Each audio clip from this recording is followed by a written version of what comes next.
All right, I don't mean to surprise you guys, but recently a woman, oh boy, already trouble. A sports reporter woman, oh Jesus, we're really in trouble, said a political statement that was objectively correct. Oh my God, everyone's freaking out, aren't they? So ESPN and others reported today that the Department of Defense, amidst an ongoing effort to purge government mentions of diversity, equity, inclusion, removed a website honoring Jackie Robinson's military service. It has since been restored, and their spokesperson, the Pentagon press secretary, said this: we do not view or highlight people such as Robinson through the prism of immutable characteristics such as race, amongst other things. So, look, Jackie Robinson was known for many things, but above all, first and foremost, it was his ongoing courage in the face of racial discrimination. In fact, in addition to crossing the color barrier in baseball, he served in a segregated unit in the Army and in one instance refused to move to the back of the bus, was arrested and acquitted. That matters. That history cannot be erased, it cannot be undone, and it must be recognized to fully understand and celebrate his legacy. Thanks, Mina. So this clip from Mina is in response to what the Trump administration did recently with, I believe, the biography online of Jackie Robinson, where they were essentially just removing the civil rights element out of his legacy. And Mina Kimes obviously took exception to that. And you know what? So do I. The big kerfuffle that came of all of this wasn't even necessarily that Mina was wrong, though there are also people who hold that perspective, but that we shouldn't keep sports in politics, that we should keep them separate, keep your political opinion off TV. Nobody asked for this. Whole bunch of right-wingers online came to this conclusion. Robert Griffin III, who is like one step from a Fox News appearance, he said keep politics out of sports and sports coverage.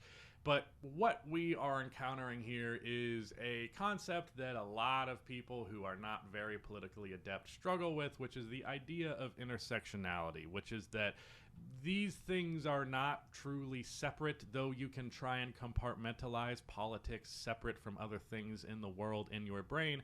The reality is these things cross an intersection all the time. Politics is related to sports. Sports is related to politics.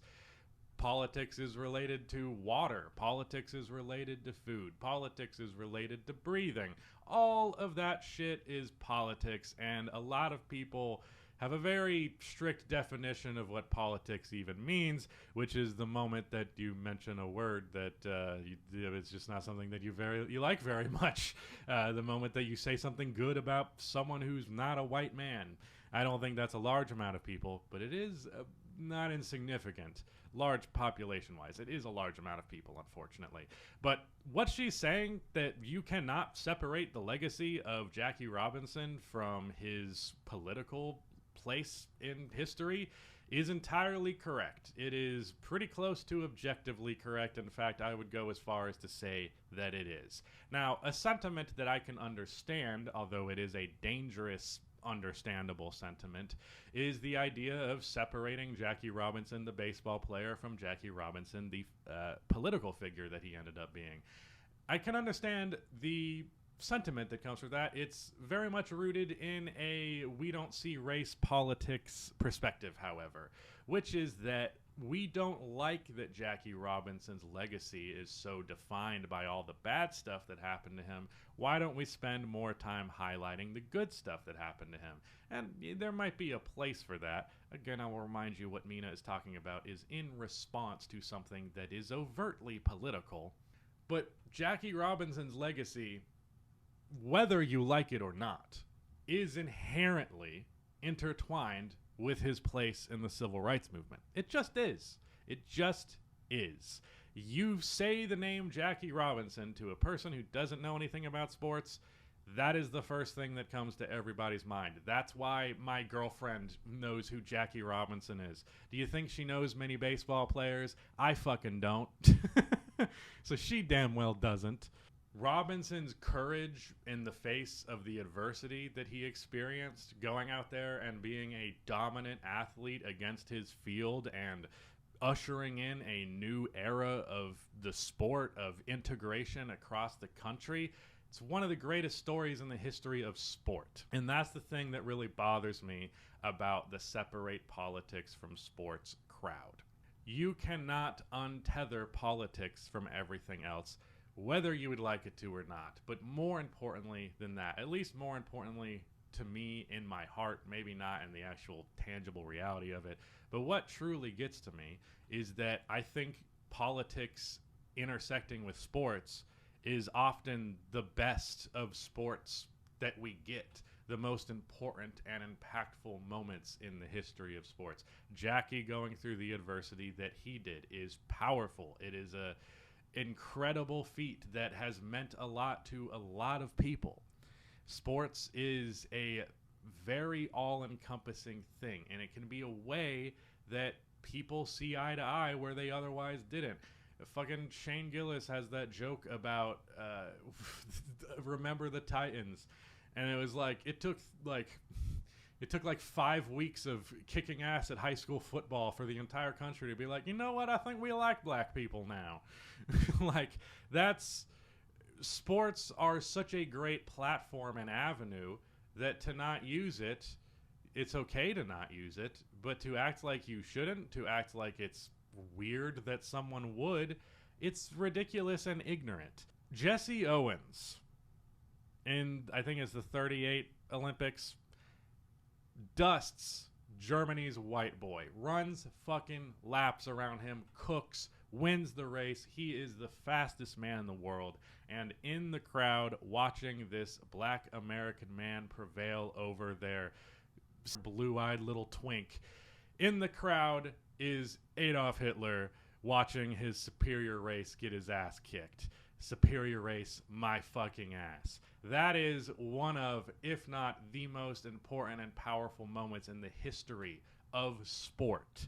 And it is overtly political. It is political. And I'm sorry that that upsets you, but I'm also fucking not. You want to compartmentalize to shield yourself from the horrors of the world.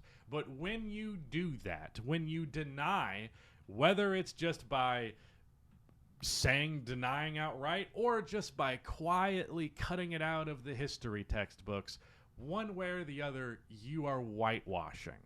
When you don't learn the details of what slavery was like in America, the true extent of the horrors that those people dealt with, you might find it more permissible if you get the fucking cupcake version of it. I'm a big believer in that I don't respect people who think I need to have an ignorance bubble that I'm allowed to jump into constantly. I understand that it is hard to deal with the realities of the world. I realize that Jackie Robinson should have never experienced the things that he did. But to use that as a reason to deny that they even happened is horrifying. It is erasing history. And again, what Mina Kimes said is objectively correct. The main association that exists with Jackie is the civil rights stuff. And it's a damn shame. He should have been allowed to exist on his own merit. He shouldn't have had to deal with the shit that he did. Bill Russell shouldn't have had Boston Celtics fans taking a shit on his house or in his bed because he said something about politics after winning them like 8 championships. Like, there is no excuse to me for pretending like these things are not related to each other. And the last thing I want to talk about is Mina Kimes in general. She is someone that people have just been super fucking weird about for a really long time because she does what I do, which is she doesn't really filter how she feels about the world when it comes up in relation to her job. Except she makes the mistake of not looking like me while she does it. You know, if I came on here and had that take, obviously she has a much larger platform than me, so that's a big part of it. But people take far more exception when a woman says something even remotely controversial than likewise. And you can see the difference in the reaction. It just is what it is. But one way or the other, the way that people dogpile female sports analysts whenever presented with the opportunity, is really pathetic and upsetting. Someone that I follow on Twitter that I've done work with, Dario Saric girl, she posts something that's a little too woke, and she gets 100 fucking replies in 3 seconds. That's just a bunch of incels in a group chat that go to harass her. And I've dealt with incels in a group chat every once in a while, but especially relative to the platform difference, it's night and fucking day. And I just want people to be treated like people, and I also want the truth to be the truth. And that's the only perspective that I will ever have, and it will keep guiding me to the same answers that it always does. I'm essentially a broken record. NBA fans are largely super misogynistic, and a lot of them are super racist. That obviously comes up in this as well. Hey, look at that. Intersectionality. She's also an Asian woman. More getting cooked on the internet for no reason points for you there. Yeah, fuck all these people. Bye.